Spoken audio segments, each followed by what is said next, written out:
Hey, it's Kara. It's Jen.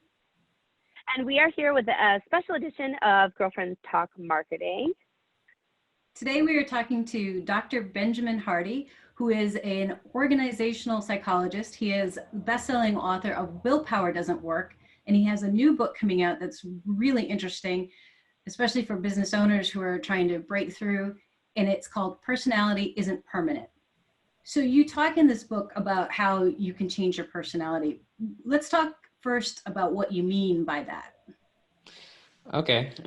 Well, I guess I'll quickly explain kind of the traditional view of personality and kind of what's wrong with that. And then I'll share a little bit of kind of the new research, which is really exciting. By the way, the research in psychology since the 70s has not seen personality as an innate trait.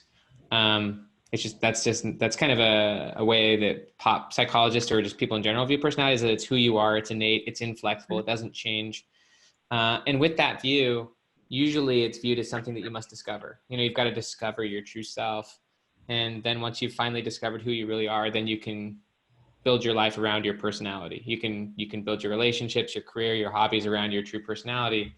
And this type of thinking leads to a lot of inflexibility. So like, actually there's a lot of interesting stuff going on today. Like high schoolers, there's a lot of like high school and junior high kids who are like very much like trying not to like do, for example, in-class oral presentations, you know? And it's actually interesting because like the teachers are like catering, obviously right now we're in COVID-19, but this is kind of just in general. The teachers will often just cave to the students and say, okay, you know, if this is uncomfortable for you, you don't have to do it.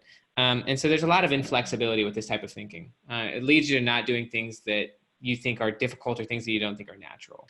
And so this type of thinking is why popular, you know, personality tests like Myers-Briggs, Enneagram, very popular tests. First off, they're not really scientific. They don't meet the kind of grounds for good, valid, and reliable science, but also these types of tests really create like, they create a fixed mindset for people. Like when you over assume a label, you become very like fixated on that label. And then your whole job is to confirm the label. Ellen Langer at Harvard, she spent a lot of time studying mindfulness. Actually, she studied mindfulness for about 40 years. And she's found that if you have a label, you see your identity a very specific way, you become very mindless to all the times when the label is actually not true. So if someone believes they're depressed, they actually believe they're always depressed. In psychology, we call it selective attention. So for example, like if you bought a car, like for example, if you have a car, you probably notice other people driving the same car, right? Like you notice the same car all over the place. That's because your brain selectively attends to what's meaningful to you. But what you don't notice is that there's actually like hundreds of other cars on the road that you don't notice or that you don't pay attention to. That's really what labels do, is they create tunnel vision. And the big problem is that you overly identify with the label, and then your whole pursuit is to confirm it rather than deciding who you want to be. Yeah, like live up to the label. Yeah, interesting. So that's kind of the common view. It can be very destructive. The research actually shows that your personality changes regardless of whether you're going to do anything about it. Like I'd ask both of you, like, do both of you think that do either of you think you're the exact same person you were 10 years ago? No. You don't think so, Jennifer? You're not the same exact same? I'm going to go with no. It's kind of funny watching you both, like one of them, you know. In a lot of ways, I would say yes. But I know that there was a big change, you know, like I would say I'm very extroverted now. And when I was in high school, I would say I was not. I would have thought that I was very shy and unable to talk to people. And I became a reporter and was forced to. You became a what? Reporter. I was a journalist. Well, why would you become a reporter? I was a writer and I like to write, and that was a good opportunity to, it just kind of fell into place. I wanted to write, I wanted to make a living writing. And so I decided to become a reporter, not really having any idea of understanding that I would have to actually go out and talk to strangers, which was kind of a new experience for me. Was it hard in the beginning? No, surprisingly, yes, the first time I did it, but then I quickly discovered I actually was good at it and liked it. And then it just kind of took off for me from there. It's like, and even to this day, I can pretty much walk up to anybody and ask anything. And part of that's because I've always driven myself. I've always been somebody who said, if I'm afraid of something, I have to attack it. I have to go and do it. So That's you know, and powerful. do that. So I don't know if that's discovering that I was actually an extrovert when I thought I was an introvert, or if I've made myself become more extroverted. Well, yeah. So there's really cool research now from um, so you would like this TED Talk. This is a TED Talk by Daniel Gilbert. He's a Harvard psychologist, and it's called The Psychology of Your Future Self. Okay. And basically what the research, where the research is at now, and I actually just think it makes sense intuitively when you hear this, is that if you think of a future self, the person you ultimately would like to be, it doesn't even have to be ultimately. It could be who you want to be in like literally like a year from now. We all have someone we want to be. We all, you know, the research shows that 90% of people want to make changes in themselves. So like, I think we all want to make various improvements. If you think that who you are is the perfect version of yourself, then that doesn't mean you don't accept or love yourself, but I think we all want to make improvements. What they find is that the number one deathbed regret is that people regretted being who they wanted to be. Like, and it does take courage. And instead they lived up to the expectations of those around them. So I think when you have a future self and when you clarify who you want to be, first off, you want to think of that person as a different person than you are today. Like, just like you're not the exact same person you were in the past, your future self is not the exact same person you are today. They're going to make different decisions. They're going to have a different context. Hopefully they have more wisdom, different perspectives, maybe different priorities, different preferences. And it's good for decision-making to make decisions based on what your future self would prefer or what they would want versus what you would want. So maybe that's, you know, I'm thinking about you wanting to become, for example, a writer, and like you were making decisions based on that goal, not based on your current preferences, but based on who you strived to become and what you were trying to accomplish. And you can't actually make high quality decisions in the moment if you don't know who you want to be. Because if you don't know who you want to be, then essentially you could do anything you want, right? Yeah, what is your decision? Yeah, your decisions go haywire because you're like, I have no end goal. And so in order to do that, you actually have to kind of not undervalue, but not overly identify and overly own your current self. And that's why labeling becomes so destructive, is because you think that who you are right now is who you'll always be versus letting your future self dictate who you want to become. That makes a lot of sense. We talk a lot about planning and the need to plan in business, you know, as a business owner for your, whatever you want to do. How does that fit into this, what you're talking about, your future self and defining that? I think it's huge. So like preparation and anticipation are very big. Like if you're not actively preparing for a future, it's actually hard to say you're doing anything in the present. Like a lot of people say you should ignore the future and just live in the moment. But the best way to actually live presently and to make high quality decisions in the moment is to be preparing for and creating a future. So like Dan Sullivan, I don't know if you guys have ever heard of Dan Sullivan. He's the founder of Strategic Coach. He's got a really good quote. He's got a really good quote anyways. He says, the bigger the future, the better the present. Because like, if you're, you know, if you're striving for something, that's going to change what you do here and now. You're going to probably act more courageously. You're going to be more aware, more conscious, more deliberate. So yeah, planning is huge. I mean, if you're not, I kind of think about the situation we're in right now, you know, with COVID-19, like all of us are in different situations. None of us could have adequately prepared for this, but as people, some people were more prepared for stuff than others. So like in psychology, they call it implementation intentions, but it's essentially planning for the worst so that you're actually prepared for it. So like, you know, people had like food storages or money on hand. You know, you can plan and prepare for things so that when, you know, I like the quote that when you're prepared, you don't need to fear. You know, like there's stuff that happens that's outside your control, but if you're planning for things, then you can actually handle them versus become really reactive. And then you just throw your hands up because you feel like you have no control. Yeah, and that makes so much sense. So I think, you know, what we're experiencing right now with a lot of business owners is kind of, you know, for the ones that weren't as prepared as others, i.e. having systems in place to handle an entire virtual system for communications with not only their employees, but also their clients and prospects.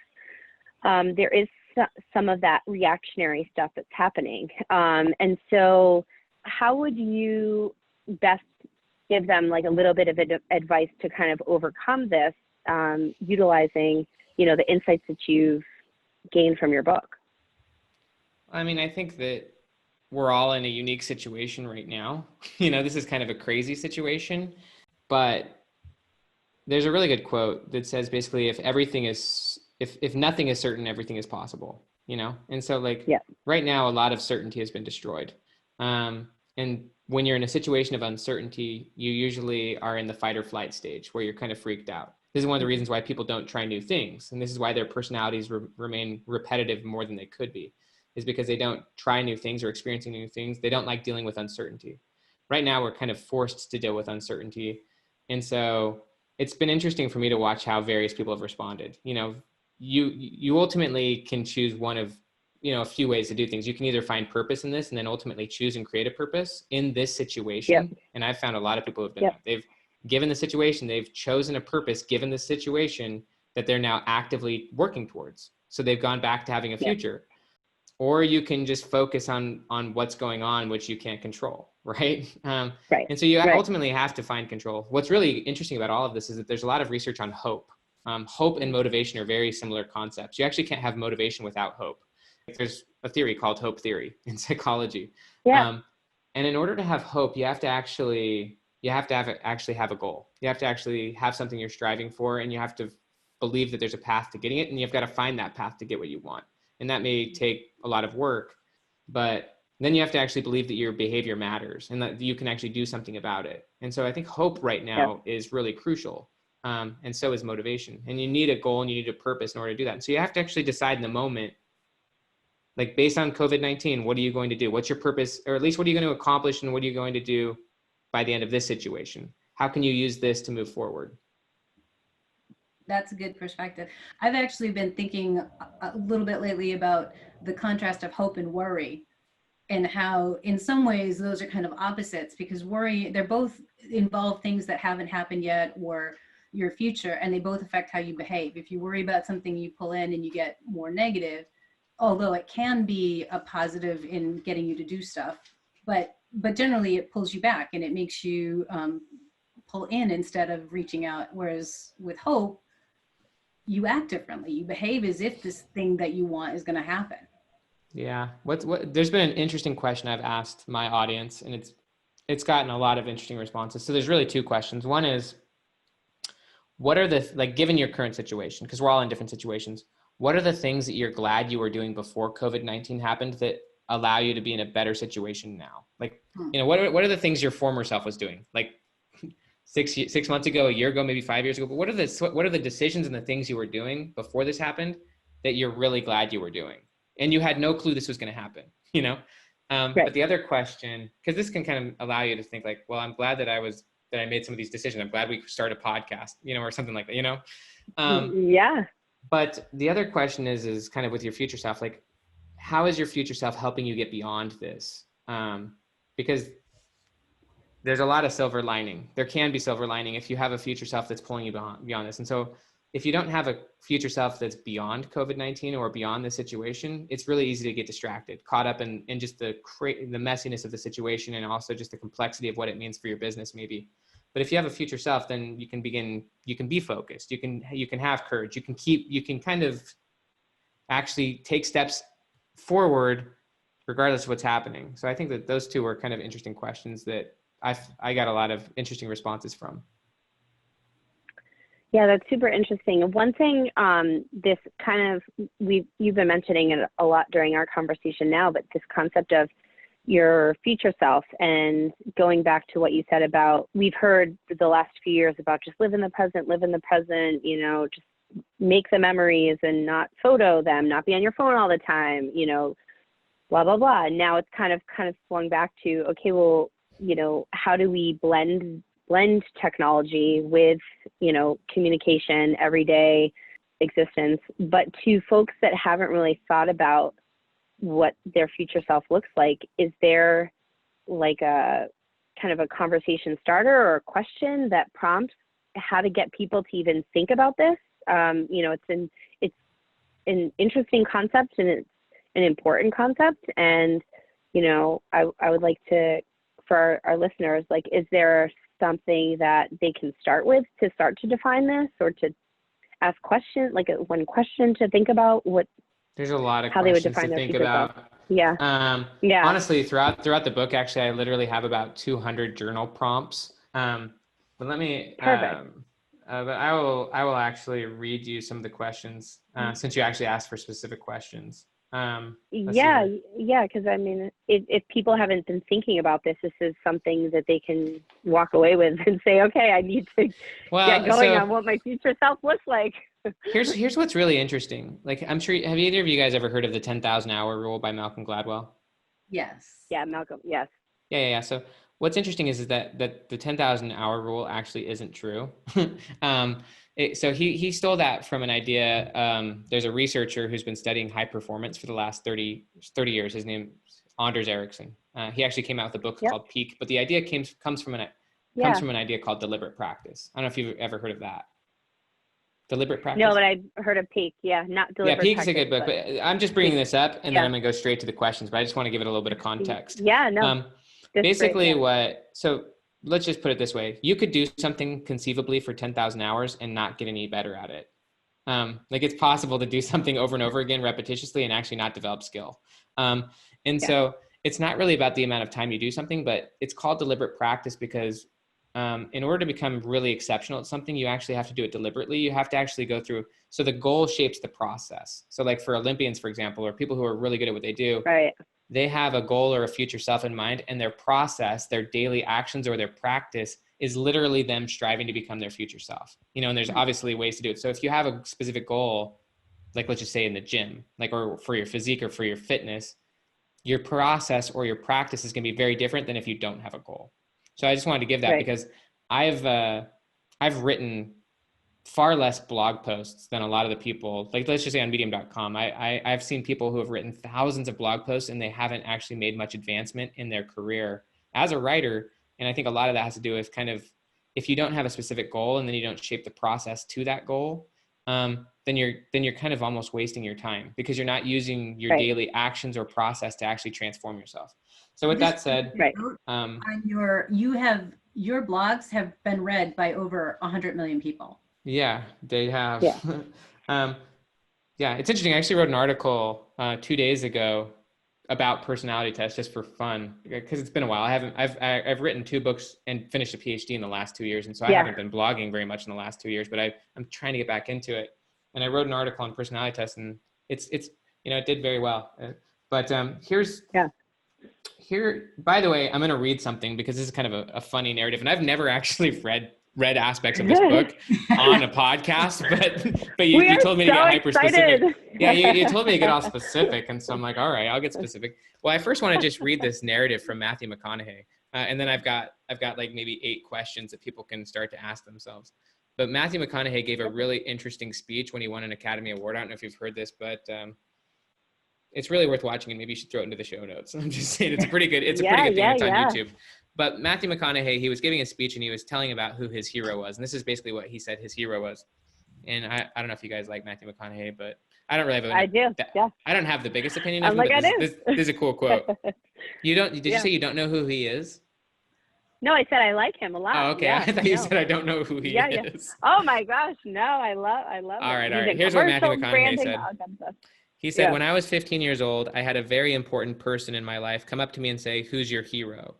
And I said, "You know who it is? It's me in 10 years.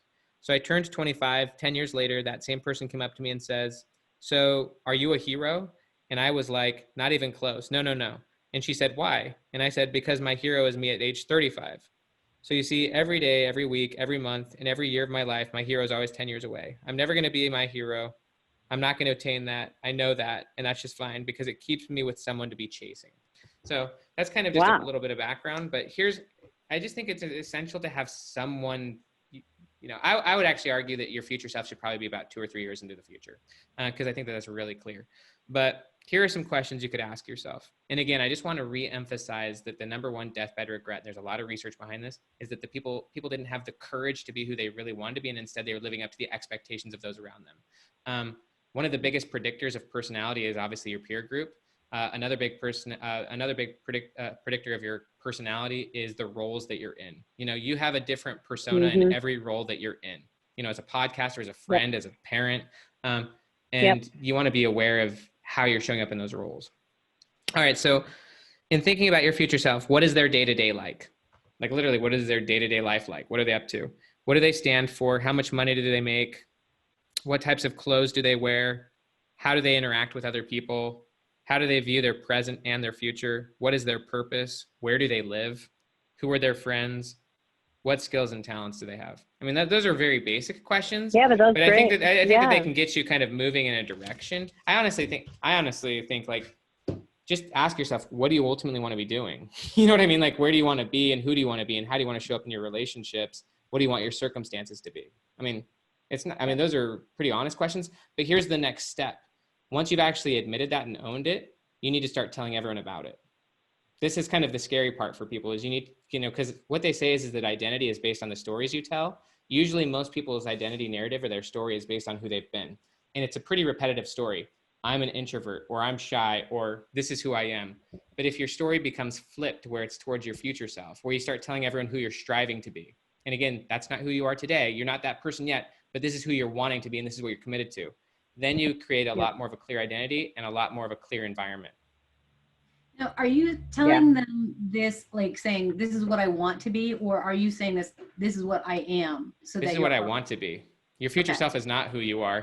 I think that that's where people believe they're lying to themselves, is when they say that this is who I am, because it's not who you are. Like, I'm not a professional writer, like, just as an example, like, 2015 is when I really committed to becoming a writer.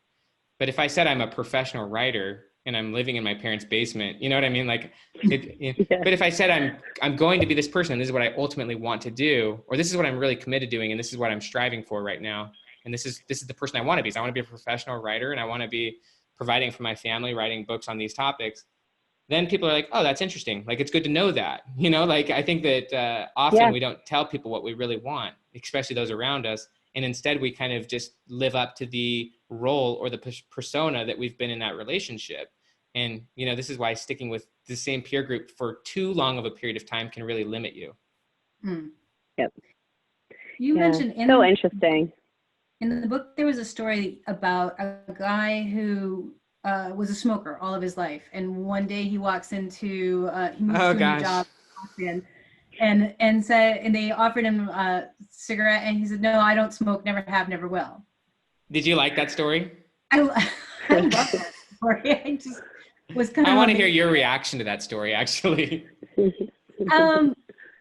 I thought it was interesting because that's actually what my mother did, and that has not been the experience of anybody I know that, or most people that I know. They're not able to just walk in and just stop something. But I love that idea that he just decided how he was going to be, and that's it. And he started telling himself a different story, but he was also telling the world a different story.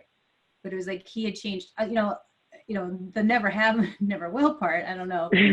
I think that was in the situation, I mean, obviously, so basically, just to tell the story, this was a guy named Ken Arlen, and I actually know this guy. I did not know this story, but I heard it when I was writing the book, and I just said, that's crazy. I want to write about this.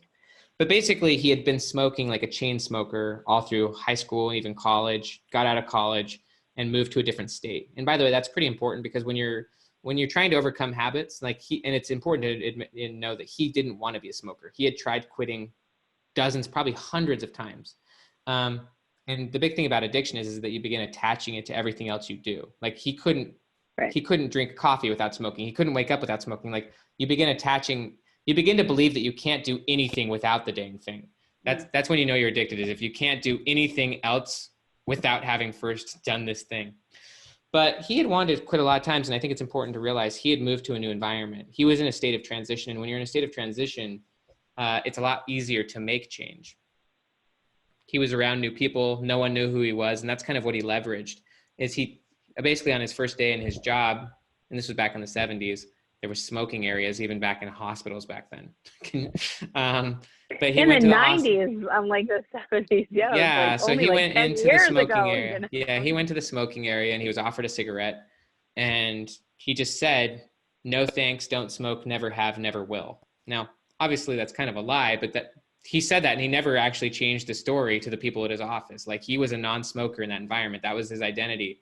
And so no one offered him cigarettes from that moment forward. And I think that there is some power in, like, when you tell a story, you have some need to be consistent with that story. We have, as people, we obviously we lie to ourselves a lot, but we have a desire to be, we actually will be more consistent to things we tell other people than we will often to what we tell ourselves. And so if you start telling people, and this is why I think you should really start telling everyone about your goals and about who you're striving to become, because then if you start telling everyone about it, then it becomes really obvious to everyone else when you're not living congruently with who you ultimately are trying to be. It requires a lot less ego. It's easy to have an ego and just think you know exactly who you are. I'm an introvert, therefore I'm just going to stick with these things. I'm going to be true to myself. But if you're honest about what you want, and if you acknowledge that you're not there yet, and yes, it takes a lot of courage and a lot of failures along the way, that takes a lot more humility and a lot more openness. But also that's where you start to get a lot of encouragement and support.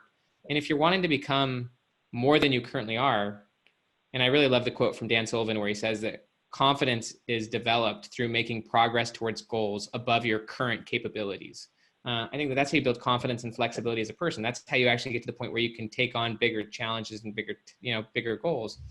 Then you've got to be courageous and you've got to be moving forward. And I think that's a more enjoyable way to live. That's a more conscious and intentional way to live. And it also is fraught with a lot of failure and challenge, but that's how you learn. And so I think that's a more developmental, that's where your personality continues to develop rather than get stuck. Yeah.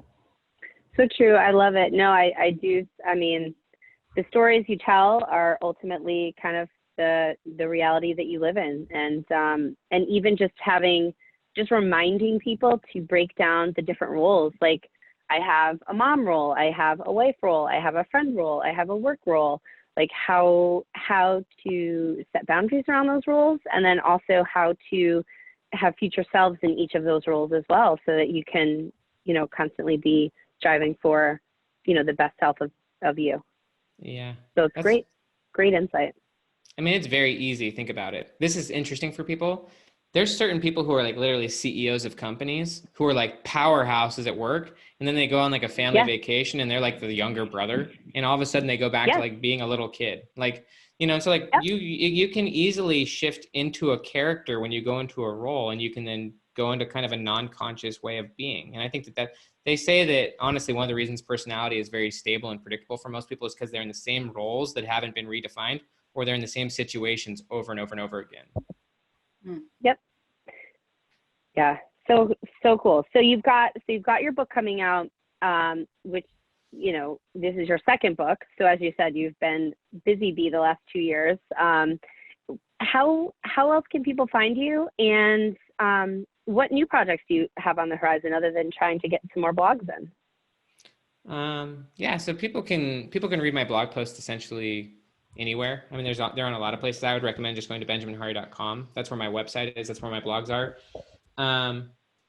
So Personality Isn't Permanent comes out in June. I have another book coming out in October, which is called Who Not How. It's very much a strictly entrepreneurial book. That book comes out with Hay House in October. That's a co-authorship with Dan Sullivan. So that'll be an interesting book. I think that that's a book really about how when people have a goal, they often ask, how do I accomplish this? Which is really a great way to procrastinate and not move forward in your life. If you asked who instead, who can help me accomplish this? Who can help me do this? Asking who is a much faster way to produce results. And also then when you start getting who's in your life, when you start getting people to handle a lot of the tasks and the complexities of being an entrepreneur, then you can actually, have your mind free to do things. But also collaborations and relationships are how you expand and transform as a person. So that's another thing that's going on this year. But otherwise, just kind of hanging out at home. We've got 5 kids who are, being homeschooled at the moment. I actually would love to hear, there's a couple of things one of the things I'd like to hear about, if you wouldn't mind, you talk about goal setting. So we've talked about this idea of future self and using that as kind of a framework for moving forward, but let's talk also, you say one goal. Yeah. So how do you figure out what that one goal should be? I think that's such a powerful question. I'll give a little context. Motivation gets destroyed with complexity. And so having one really clear goal, and obviously we all have multiple goals in our life. I want to be a good dad. I also want to sell 1 million books, but when it comes to like making radical progress, you really want a clear path. So motivation so there's a theory of motivation called expectancy theory. It's one of the more well-developed theories on motivation, but what it basically boils down to is that in order to be really motivated, you have to have a compelling goal. You've got to have a path that you believe will help you to get there. And then you've got to have the confidence that you can do whatever's required. If you don't have a decent path of getting where you want to go, then you probably will procrastinate. You'll sit around, you won't be motivated.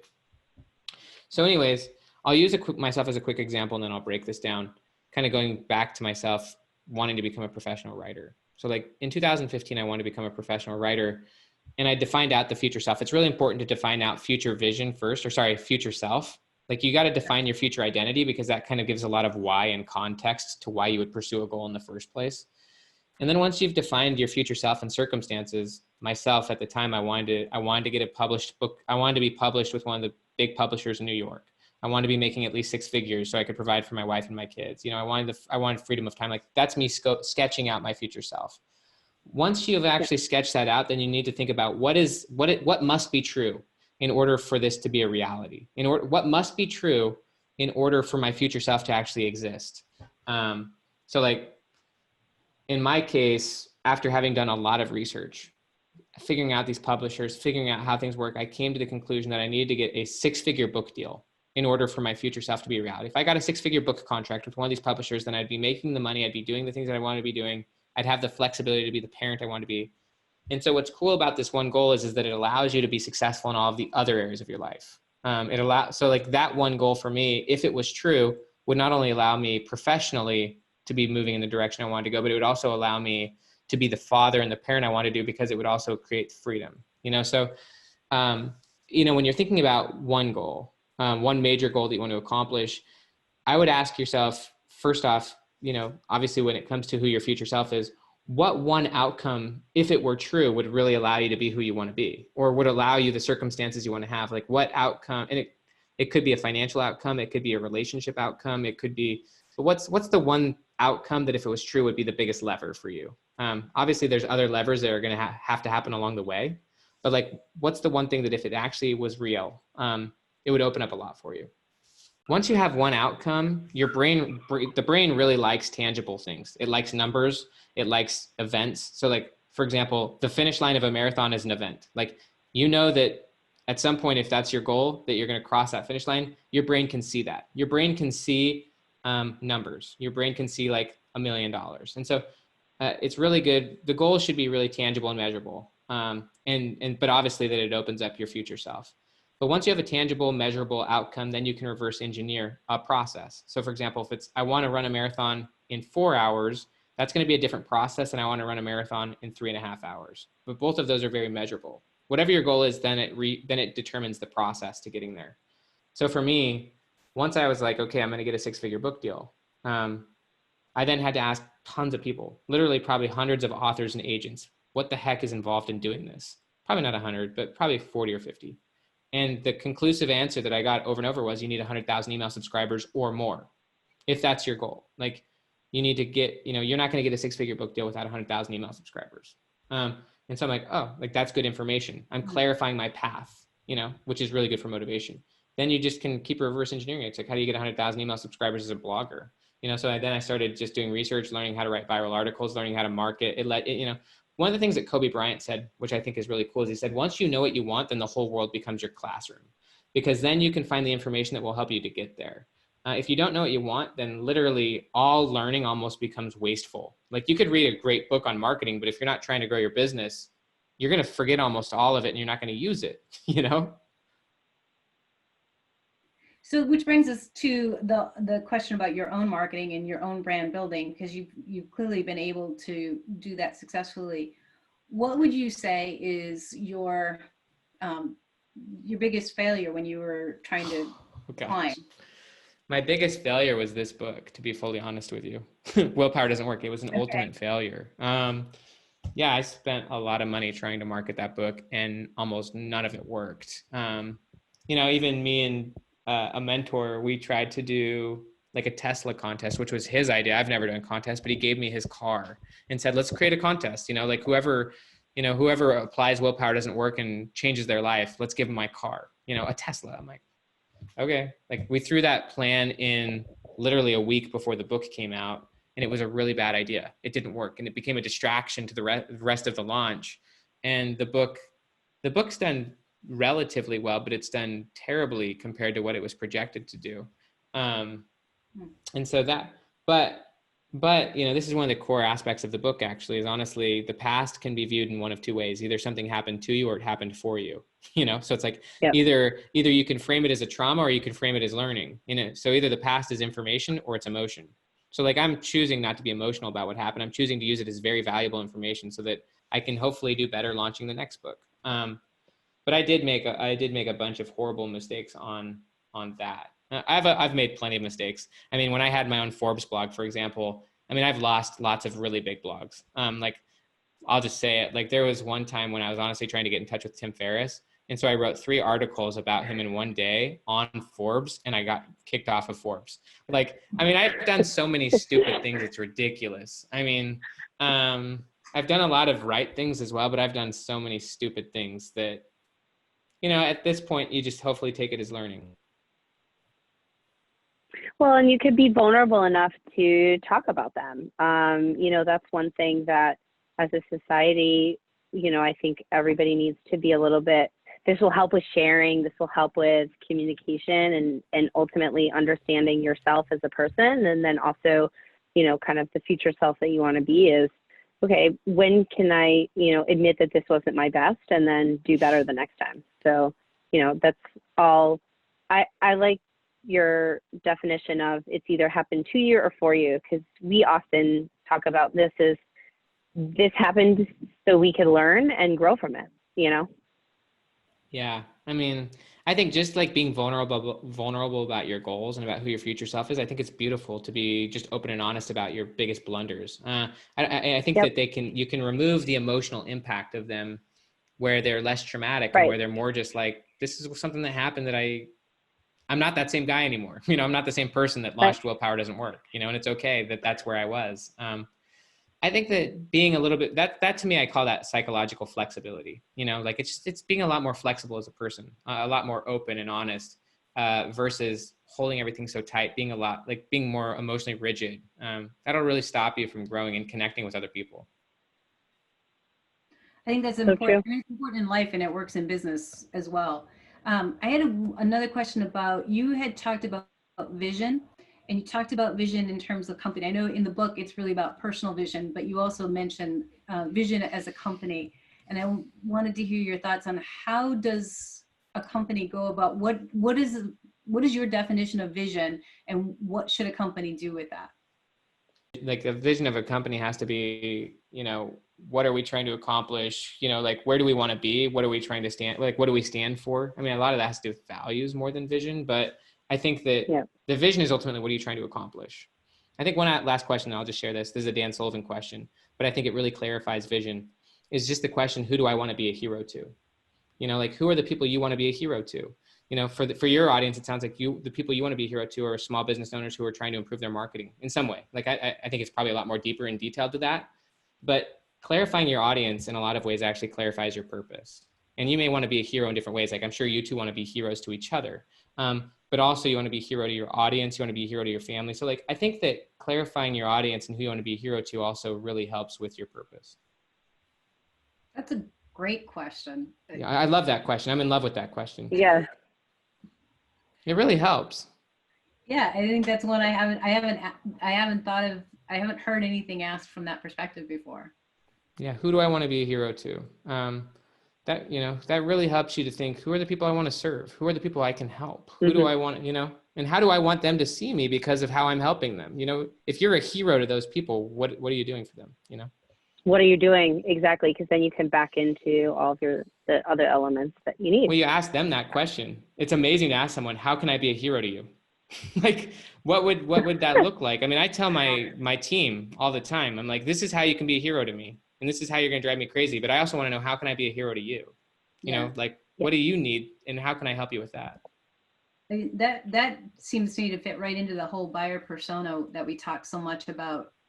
Understanding who it is that you're trying to reach is just another way of asking that question. And I like how that turns your whole attitude around and brings you around back to the customer service, which is also something that we talk about a lot. I have a question for you too, if you don't mind me asking. Yeah. I'm always happy when I'm on a podcast with 2 different people, what the heck brought you two together? Like, I'm just wondering, like, you two are, you seem quite different, not in a bad way. It's just it's collaborative. It's awesome. I'm just wondering what the heck brought this to, what brought this combo together? Well, initially we were in the same business meeting group and doing kind of the same thing. Like a networking. Sure, Yeah. sure. Yeah. And we just realized that we had related skills. We had some overlap, but Tara does things in ways that I don't, and she has an approach that's different than mine, but it's very similar. And so she kind of fills out what I don't have. She fills in the gaps. It sounds like you two want to be heroes to similar people as well, to some degree. Yeah, absolutely. Oh yeah, absolutely. Yeah. Yeah, we had a lot of our skills are complementary, and a lot of the things that I'm not great at, Jen is great at. And so she's a good sounding board. Like, at the end of the day, I know I'm going to get an honest answer with, like, hey, I've got this idea, or, hey, we